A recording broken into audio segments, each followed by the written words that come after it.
with the Project Browser Strategic Initiative. Last session of today, so thank you all for coming. So this is just an update on where we are with the initiative. I'm Glynn. I manage client success at Redfin Solutions. I'm also one of the co-leads of the Project Browser Initiative. And I was on the Drupal Association board for a couple of years. And there's my contact information. All right, so what is the Project Browser Strategic Initiative? I know a lot of you said that you really didn't know exactly what it was. So it was announced by Dries back at Virtual North America 2021. And he basically said, I want to find a way for the Project Browser to make it easy for site builders to find and install modules. So that was our charge. Go make something that's easy to do those two things. He then updated it in Portland last DrupalCon North America to say you want to be able to discover great modules from within Drupal, that's critical, without having to go out to Drupal.org to search for the modules, and to install those modules with a click of a button. So this was Dries' vision of this strategic initiative. All right, so how do we help site builders find modules? Our two target audiences, our main audiences, are people who are new to Drupal and site builders. Okay, people who are more advanced, know a little bit more about modules, but this is geared towards people that are newer to Drupal. So we had a bunch of listening sessions when we first started this initiative. Listening sessions basically went and sat and talked to people that are new to Drupal. How do you find modules now? What would be helpful in terms of finding? And a module, for those of you who might be WordPress, it's just like, what do they call them, plugins? Plugins, it's like a plugin. So it's just adding functionality to your website. So basically on Drupal.org, this is what you currently have. And everybody thinks they have to fill out all these fields, and they never get anything back from their search results, and they go away and say, I have no idea where to find anything. So our goal was to try and make this easier. So there is a page that talks about the strategic initiative. I'm not going to read the page, but there is a page, and I put a link up there for you to go read what it's all about if you want to know. The screenshots that I'm showing you are for decorative purposes only. That's why I gave you the link to the slide deck, so that you can go and actually click on it and actually get the links to all these things. I don't intend you to read all the information on my slides. All right, so what problem are we trying to solve? We've made it really easy in the Drupal world to create a site, to launch a site, right? So you can launch a Drupal site. But then what do? I want to add functionality. I have no idea what to do. I'm new to Drupal. I have no idea. So it's like walking in a grocery store. You go to the cereal aisle, and you find a million boxes of cereal, but how do you narrow down into what exactly you're looking for? So that's kind of what we're trying to help people do, narrow down on what Drupal modules or pieces of functionality will help add new functionality to your website, okay? All right, so currently today, and this was done when I did this in Drupal, Florida a month ago, there was 49,741 modules. I'm guessing it's probably around 50,000 now.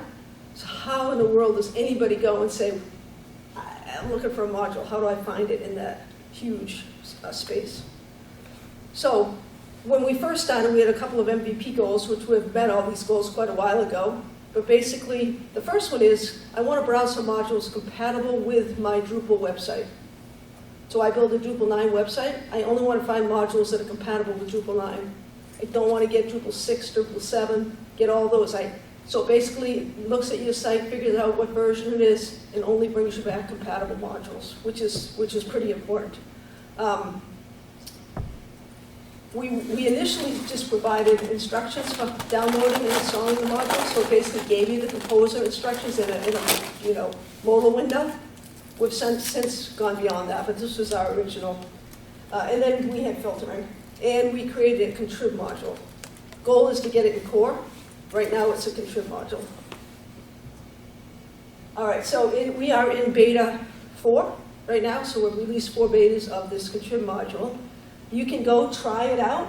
If you go to the Project Browser page, and that's just drupal.org/project/project browser, because Project Browser is in itself a module. So if you go to that project page, there's a green button down there, try it now. If you click that button, it'll spin up a Drupal website, 10.0 something, I forget what we're at, but it will spin up a Drupal website with Project Browser installed, and then you can check it out. So it uses Gitpod. I don't know whoever's heard of Drupal pod, but it uses Gitpod, so that is seamless. It gives you the code base. It gives you, a working website. So basically all you do, it gives you the website in the top right there. Just click on that button and it expands it into a full page. So those of you who just want to go and look at it, review the UI, look at the functionality and tell us whether it's helpful or not, especially people who are newer to Drupal. Or if you have people at your companies that are newer to Drupal, just have them spin it up and see what they think, because that input is valuable to us in creating this. So basically it creates like I said, under Extend, there's a new link now called Browse Modules. Might not stay there. It might end up being the default. When you click on Extend, it might go right to the browser, okay? We haven't decided on that yet. Okay, so this is a first look at the project browser. So this is how it looks today. So you'll see there's a bunch of categories on the left.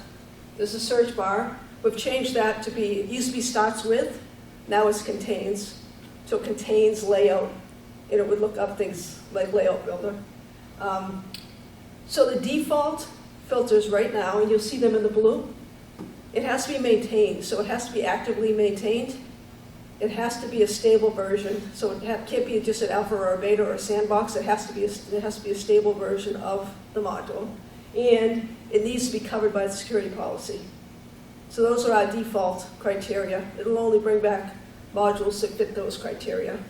The default sort there, I only showed you 3, but they give you 30, whatever on the page. The default sort is by most popular. The ones that are installed the most will appear first in the list there. And then there's all kinds of advanced filters. So if you're more advanced and you want to say, I want to see sandbox modules, or I want to see things that aren't covered by security, you certainly can do that. But we wanted the default filters to be helpful to our target audience. So they go there and they find stuff that they would typically install. There is a list view and a card view. I'm showing you the card view. Basically, it just gives you a logo, the name of the module, and then a short description, and then the categories that it belongs to. We'll talk about categories in a few minutes. So that's basically how the project browser looks today. We've accomplished a lot. I'm not going to read this whole list of what we accomplished, but there's a lot of things that have been done. I'm going to get into a few of these in a minute. There's been a lot of people, by the way, that have contributed to Project Browser. So thank you to everybody that has contributed so far. All right, so for one thing we did was add this thing called sources. So what is a source? The default for the modules we bring back by default is contrib modules that meet the default criteria, right? What about core modules? I've heard of Layout Builder. I want Layout Builder. It's not going to come back as a contrib module because it's in core.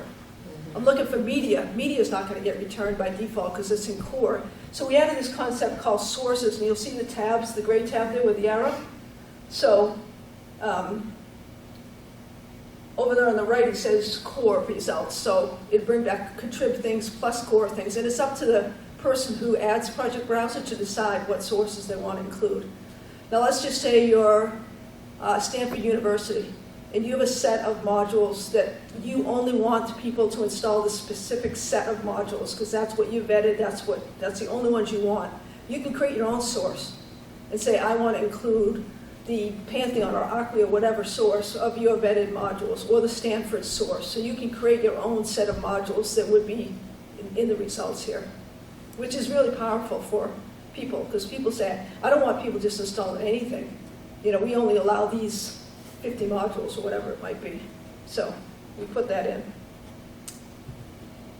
So this is the configuration to select the sources down here. So you basically just say, I want to enable that one, core, for instance. Okay, so we talked a minute ago about the automated update initiatives before we really started this session. That's another strategic initiative. That's allowing you to install these modules automatically in the background using Composer. There's a whole different team that did a lot of great work on that. So instead of having the view commands, which is what we had in phase 1, and I said that popped up a modal that gave you all the Composer commands, now you just say add and install, and it runs through the Composer commands in the background. So you never, as a site builder or somebody newer to Drupal, never have to know what Composer is, don't have to know what a terminal window is. It does all that for you behind the scenes. So, and it gives you like progress messages. It says in progress. It'll say, you know, it's finished when it's complete. So let me just tell you one thing about that. It is actually not installing it on this version that you're running. So I'm running a Drupal site, I'm running a certain version. It actually creates a stage site in the background. It runs all the Composer commands, it makes sure it successfully can complete that, and then it comes and runs it on your website. So it's not going to break your site. It's going to, you know, create a stage site in the background to run all those Composer commands on. Okay?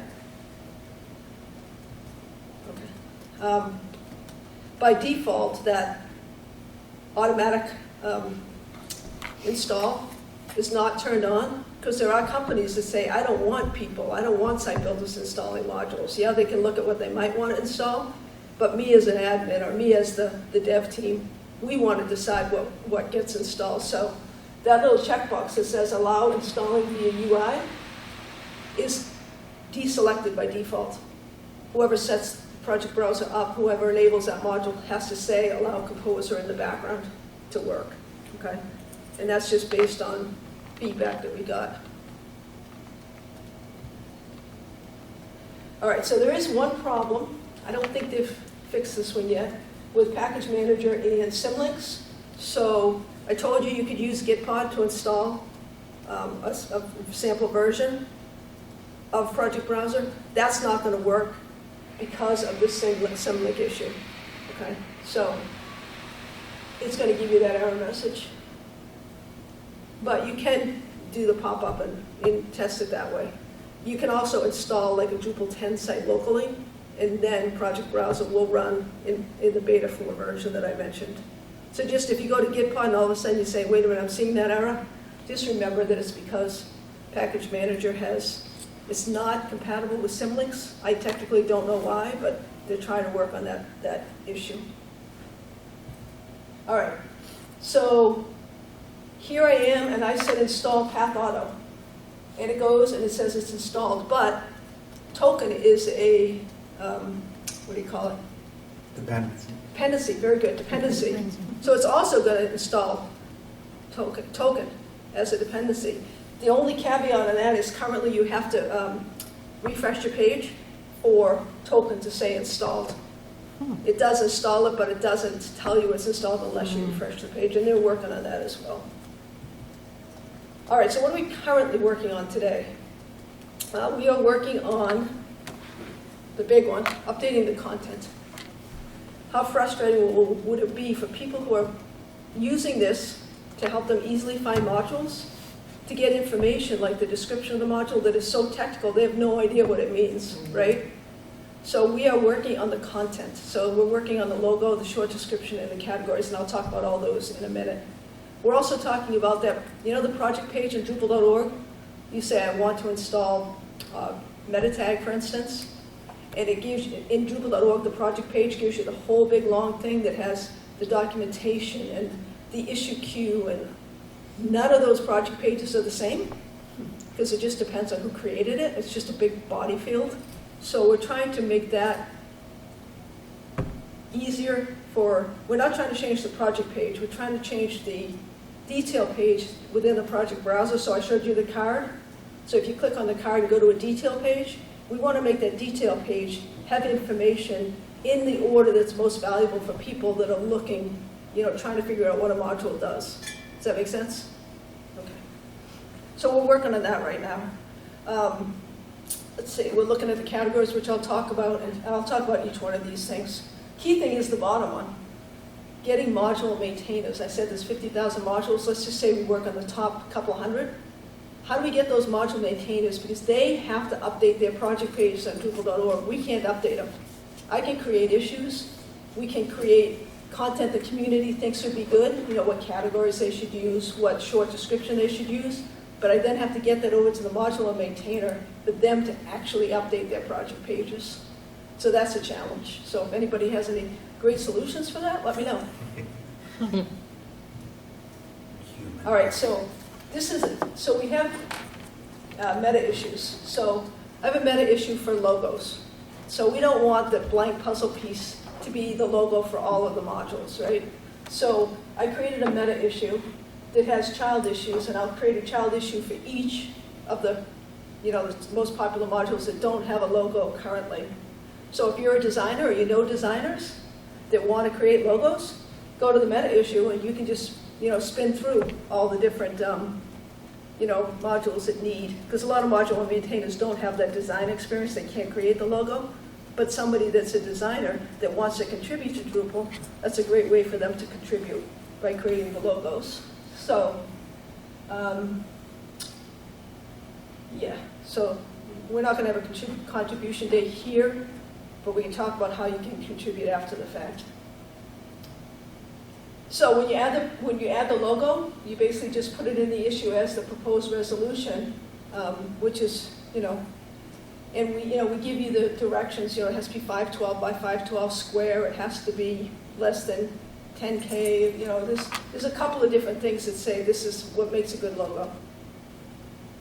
And if you don't create logos, you can also just test the logos that other people created to see if it fits those. It's only like 3 guidelines. This is new. So because Drupal has changed over to a self-hosted GitLab, we were putting the logo as the first image on the project page.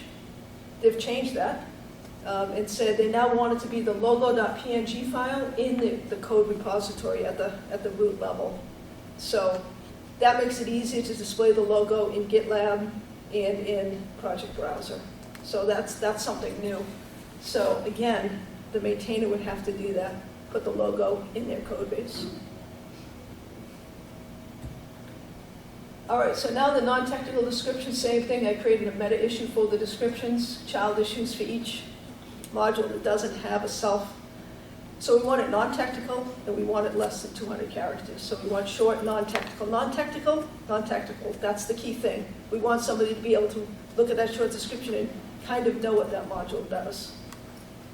And module maintainers are very technical, so their descriptions, which are great, are very technical. So that's why we want community members to kind of come up with these short descriptions and then, propose them for the module maintainer to see if they agree that that's a good short description, or change it if it's not.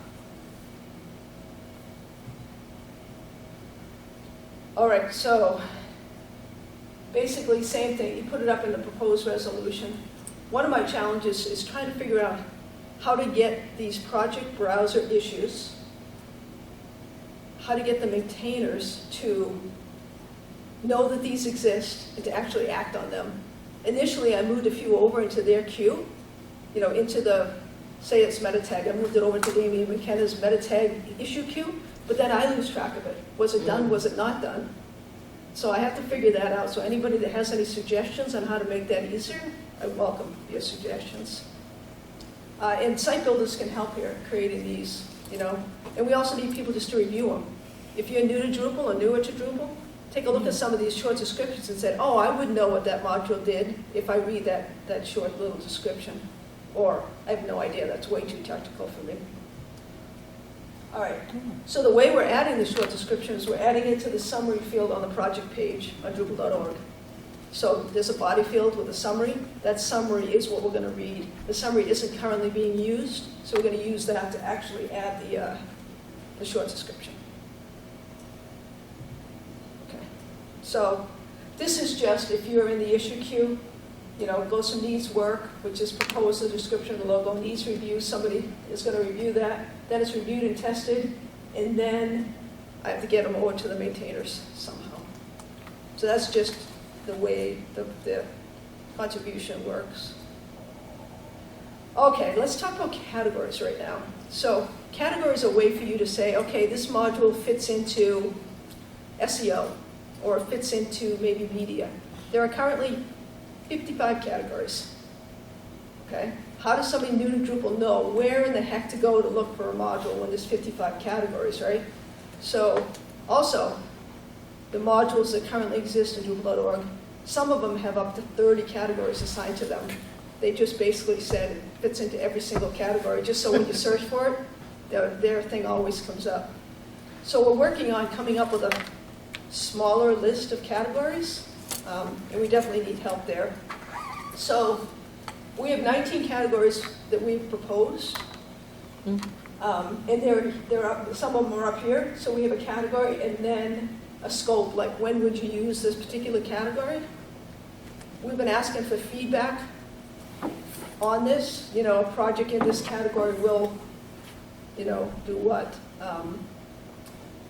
And I did send, I think, 70 maintainers a link to a document that let them fill this out and say, basically, yes, I agree, those are good categories, and I understand what they mean.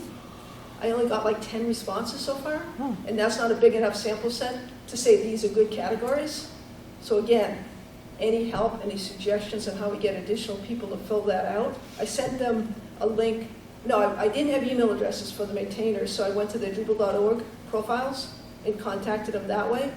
So maybe it went to spam or something, but some of them did respond, but not a large enough amount. So we're trying to get feedback from maintainers because they're going to have to go into their Drupal.org project pages and update the categories. We don't want to propose these 19, say, okay, module maintainers, go ahead and use these 19, and then have most of the module maintainers come back and say, hey, you're missing this, you're missing that, or I don't agree with this. So we're trying to get the feedback up front. So if you, again, any help would be great. The detail pages. So I mentioned that there's no consistency, right? So you go look at cereal, and on the side is the ingredients, and it's pretty consistent, right? How do we do something like that with the project detail pages? How do you narrow down the search? So this is a typical one on Drupal.org. It has a whatever for the body. It has dependencies, features, issues, everything. No rhyme or reason why it was done in this particular order, and none of them are consistent. So we're trying to maybe make a template for the body field, at least for new modules that come in, to say, these are the things you should include in the body field. We can't create new fields on Drupal.org, so we can't add structured content, because Drupal.org is going from Drupal 7 to Drupal 9 or 10. So they don't want to spend time in Drupal 7 adding new fields there, which I don't blame them at all. They have enough work to try and get it into, you know, a later version of Drupal. So we're trying to maybe create a template for the body field to say, hey, if you're a new maintainer, you're creating a new module, you know, think about laying it out this particular way. Let's see. So the project browser right now, if you click on the cards I showed you, click on that, it brings you to a detail page. Don't worry about the format of that at all. That is just conceptual. Could they pull data from Drupal.org and display it on the detail page? There's no rhyme or reason to any of this. This is not how it's going to end up. This is just the proof of concept that they could pull the data. It's only a skeleton at this point. But you, as consumers of the project browser, what's most important? Is it most important to see the popularity of it? Is it most important to see who the maintainers are? Most important to see the longer description? Some people say the most important thing is to give screenshots on how it works. Other people say most important is how do you install it? So we're trying to get community feedback for, if I get this detail, what's most important for me to see? How should we lay out that this detail page? So you don't have to, right now you have to scroll to the bottom to see the different releases and how many are on each release, well, you know, what the popularity is, how many sites are using it. Why not put that at the top? And do we need that at all, really? Because it's only going to bring you back your version of Drupal. But should it only bring you back your version of Drupal? Because maybe you want to say, hey, I'm going to be updating to Drupal 10 soon. I want to know what's available in 10, right? Yeah. Because, so that's something to think about. But what is most important for you as a consumer of Project Browser to see on that detail page? I would want the last release date. Sorry? I would want the last release date. The last release date, okay. Because if it hasn't been had a release in over a year or more, that's when I start to get nervous. Yep. So right here is something that we thought about architecture.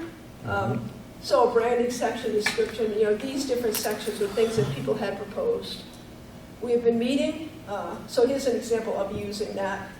And like I said, that top section, I don't agree with that personally because you don't need all the releases. You're in a specific version, so.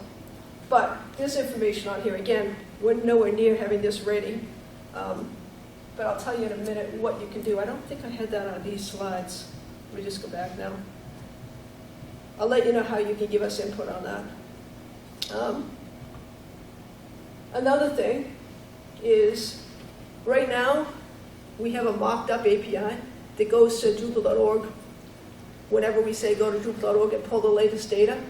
So if you go to that Git pod and you spin up Project Browser and you say, wait a minute, it's not including this new module or that new module, it's because it's not a real-time sync yet. We're waiting to get to the, going from Drupal 7 to Drupal 9 or 10 for Drupal.org, then we'll have a real-time sync. So don't be confused if the data doesn't look like it does on Drupal.org, if it doesn't identically match. We're aware of that. So they're creating this. In that, the Drupal Association is doing a lot of that work, along with some community members. We're trying to help out with that. All right, anybody here front end? Perfect. So here are some things that front end can do. So we're using something called Svelte. Svelte, I think, is a JavaScript. So everything between the header and the footer on the project browser is returned via Svelte. So Svelte, from what I understand, it doesn't need to have a version of Svelte within the code base, like React does, because Svelte is compiled beforehand, and the compiled code is dropped into the repo, so you don't need the version of React or whatever within the code base. So it makes it more lightweight and easier to get into core. Because Svelte is not in Drupal core right now, we have to get Svelte into Drupal core in order for Project Browser to be accepted as a core module. So you can check the designs against the Drupal design system. We have had some folks, Sasha has been working on that. A few other folks have been working on that as well. We have to make the Svelte front end side more themable. We need some accessibility reviews or UX reviews. So anybody that's interested, there are some things you can do from the front end. How about DevOps? Any DevOps folks in the house? All right, if there were, we're converting from Drupal CI to GitLab CI. So there was a session that was done at Badcamp about that, but that's a DevOps type of thing if you're interested in helping out on that. All right, so I talked about what we've done in the past. Let's talk real quick about what we're looking at going forward. We're trying to get Project Browser in core. Right now it's in contrib. We are in conversations with the core team and with Dries in terms of where things are laying out. Package Manager needs to get into core before Project Browser can get into core. So the current thinking is possibly 10.2, getting it into core. But that's not a guarantee right now. That's just what we're aiming for. We're also looking to add an ecosystem filter. So if you go look at Drupal.org right now, there's ecosystems. Drupal Commerce is an ecosystem. All the modules that go along, if you install Drupal Commerce, you might want to do Commerce Shipping or Commerce Warehouse or whatever, Commerce Payments, whatever it might be. That's an ecosystem. So do we want to search for ecosystems? I'm installing Drupal Commerce. Show me everything else that I might want to install along with Drupal Commerce. So we're thinking about adding that ecosystem filter to help you bring back all that stuff. That's future. This is all future. Expanding to include recipes. Has anybody heard of the Recipe and Distribution Initiative? Actually, in Project Browser, when we first started, we had something called use cases. Why would I want to install a module? What's my use case? Maybe it's an event management functionality you want to add, or library functionality, or, I don't know, publishing workflow functionality. That's kind of what distributions and recipes is going to be. It's going to be not only the set of modules you need, but also the configuration to link all those together. So that's what I think one of the goals of the project, the distribution recipe initiative, is to be able to bring you back a set of functionality. So right now you're installing module by module independently. Distribution recipes, you'll say, I want this functionality, and it'll install all the modules and the configuration you need to do that particular set of functionality. Right now it's Project Browser, but right now we're only doing modules, which are a type of project. Themes, we might do themes as well at some point. again, future. And the other thing that someone mentioned, I think it was Adam, Fan Proxima, mentioned people install the modules. What are the next steps? Maybe we have a modal or something that says, okay, now you install this module, here's what you need to do. Go to this, here's a link to go configure it, or here's information on what you need to do to take the next step. Because the site, our target audience might not know what to do. They install the module, they have no idea they have to go and then configure the module. They just expect it, it's going to work, I installed it, right? So maybe we add that. But again, that's going to take a module maintainer to say, these are the steps you need to take once you install this module. So, okay, that's the ecosystem that I talked about already. Those already exist on Drupal.org. There's an ecosystem filter there. And here's an example of all the different things, well, very small amounts of the things you can do for commerce. There's the recipe distribution initiative. Just talks about that. All right, so the next thing, and we have a few more minutes. Why should you contribute to Project Browser? Why should everybody in this room want to contribute? Well, number one, it's going to win core. So you can say, I worked on this thing that's going to be in every Drupal site going forward. That's pretty cool, right? Get your name associated with working on something that everybody's going to benefit from in the future. So that's good. So I did a lot of mentoring and training, a lot of beginner training, a few years ago, several years ago. And the hardest part for people were, I don't know what to do once I install Drupal. I can get a nice site up, but I have no idea what to do after that. So hopefully this will help with that, and more folks will come to Drupal because they won't have that blocker. They won't leave and say, okay, I installed it, I have no idea what to do. This hopefully will keep more people in the Drupal sphere. So that's one of the goals. And that's probably why, I'm just guessing, but that's probably why Dries made this a strategic initiative, because he's probably heard a lot about, this is a blocker to people. So let's improve that situation. And also the whole composer thing. As soon as you say terminal to a room of beginners, they glass over and they're, what are you talking about, Then you say compose, and it's like, oh my goodness, what are you talking about? So this hopefully will get over that hurdle for a lot of people and expand the use of Drupal. So I heard about this initiative at DrupalCon North America 2 years ago, and I said, wow, that is really cool. So many people I trained would benefit from this. So that's why I said, I'll start going to the meetings, I'll get involved. And lo and behold, I got named one of the leads. Oops. So let's see. Oh, sorry, I went the wrong way. So there is a link here, another QR code there. It's bit.ly/pbcontributions. There's a whole list of all the different ways you can contribute. If you're a designer, create logos. If you're somebody new to Drupal, try to create the project descriptions or review some of these descriptions. If you're a seasoned person, give feedback on how we can get the module maintainers involved and how we can, move things along, because Project Browser is going to fail. If people go to the browser and say, oh great, then they look at the information there. This isn't helpful, right? First impression is critical, so we want to make sure the content is good, so when people go to the project browser, they understand what it is that they're actually consuming for information, and it's helpful to them. How can you join the initiative? Remember, you get contribution credit for all the issues that you work on, and your companies get credit for you working on some of these. So, plus you get to meet tons of people, and meeting people in Drupal helps you on your Drupal projects because you know who to reach out to then. You say, oh, I met, Jim at Drupal, at Nerd Summit. Jim is a front end, expert. I met him in the initiative, or I met her in the initiative. I can now reach out to that person. So the contacts you make through contributing are as important as the contributions you make. So I definitely encourage you all to contribute. Anybody can contribute. You don't have to be a coder. You don't have to know much about Drupal at all, and you can contribute. So we meet on Tuesdays. There's a site builder subcommittee, which is more the front end, more the UX, more the how should it work? How do we meet the target audience? How do we make it easy for them? We meet on Tuesdays at 4 p.m. Eastern. In the Drupal Slack, there's a channel, Project Browser channel up there, Project-Browser on Drupal Slack.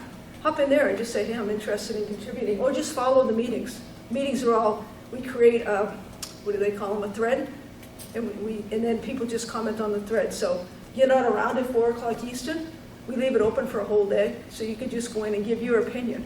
Opinions are very important to us, you know, they're very helpful. So that's that one, and then on Wednesdays at 10 a.m., a little bit more technical. The people that are working on Svelte, that are working on the package manager, that are working on the back, you know, getting this all to work, they meet Wednesdays at 10 a.m. Eastern, again, in the channel. You can work on any of the issues. You can check the issue queue. Thanks to everybody who has contributed. So Chris and I are the leads. Chris today, as somebody mentioned earlier, is in New Jersey, at New Jersey Drupal Camp, doing a technical deep dive of Project Browser. This is meant as a real high level, you know, just get involved. This is what Project Browser is. He's, for the first time, doing a technical deep dive. So go watch his YouTube video. I'm sure New Jersey's going to post all their sessions. If you're interested in more technical than what I just gave you, certainly go there. I want to thank Redfin Solutions for giving us some of the time to contribute to the Project Browser. It takes a lot of time. A whole bunch of resources here for you.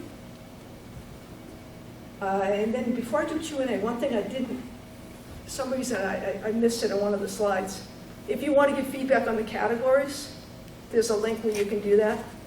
If you want to give feedback on the descriptions, there's a link, and I'll add those to the slides, the links where you can go. This is like a 5-minute survey to say when you go look for a module, what's the most important things that you look for. So it's a 5-minute survey if you don't want to fill it out. If you don't mind filling it out, sorry. Any questions? Anybody? Jesse? Yeah. So, like, how does the weighting work in search? Like, what gets bubbled to the top? Is Sure. it just like it contains this word, or? No, that's a good question. The search itself, it contains, I don't know exactly what the weighting is, but I know the sorting is done by popularity, but there's 3 or 4 other ways you can sort it. You can sort it alphabetically or whatever, but I can get you an answer on that. The formula used to determine the weighting when you put a search term in, I honestly don't know that. Maybe Chris covered it today, though, but I'll check that out. Other questions? Do people see ways they can contribute? Even if it's not you, people on your team, people you know, really site builders, those new to Drupal, if they can tell us what's important to them, that would really help a lot. So I think that's all I had. Go ahead, Jesse, another? I mean, you answered a lot of my questions, but I do have more. Oh, you know This seems like it's also just a better search for Drupal.org. Is like there any thought about that being rolled into D.O, or? There is no thought on it being rolled into Drupal.org. There will be links from the detail pages out to Drupal.org because we're not going to replicate the issue queue, for instance. We're not going to replicate everything that's on Drupal.org. We're going to try and make our detail page in Project Browser simpler, but then have links out to the Drupal.org page to get the more technical stuff. But that didn't really answer your question.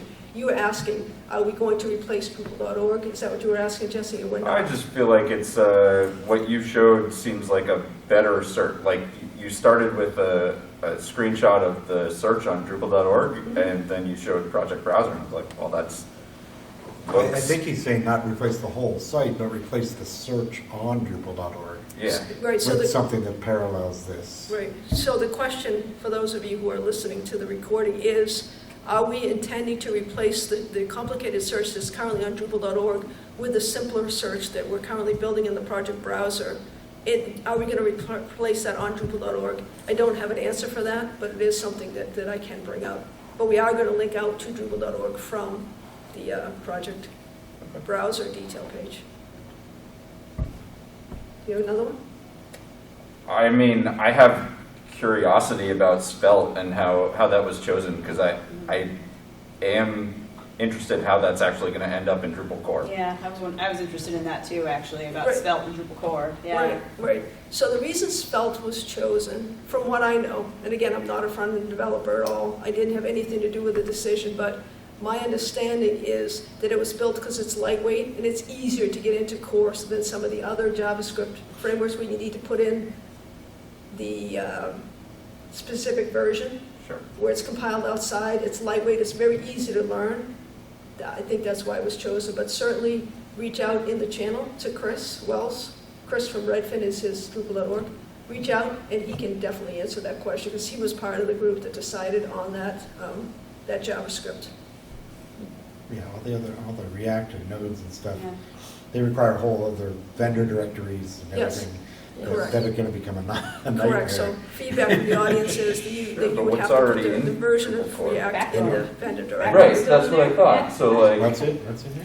Backbone, which was put Oh, in, like, yeah. I think it's still in Drupal core, and that was Yeah. something that was big like 10 years ago, and it's still hanging out, you know, jQuery too. Right, so we I I did, thought they got rid of it. Yep. we did get buy-in from the core team to go felt. They felt that it would be something that they'd be willing to put into Drupal core. So we got that before we went too deep into putting Svelte code into the repository. Anything else? No, that was great, thank you. Okay. I mean, I have like some in the weeds, like composer questions, but I don't know if you know the answer to these or if I should ask Chris. Yeah. All right, so somebody in the audience has some very in-the-weeds composer questions. I don't, but I do know that there's an issue for composer. All the messages that come back when you're actually doing all that composer, we need people to go in and test that out and look at all those commands and see if they make sense, if you know what to do. If there's an issue, the message that comes back, does it make sense? So we definitely need help testing the package manager, the automatic updates of the modules. So anybody that wants to help her out, you're welcome. Anything else? Who's ready for the after party? Yeah, I am. There you go. Yeah. All right, so thank you all for coming. I'm going to stop the recording. And just reach out to myself or Chris if you have any questions. Thank you. Thank you.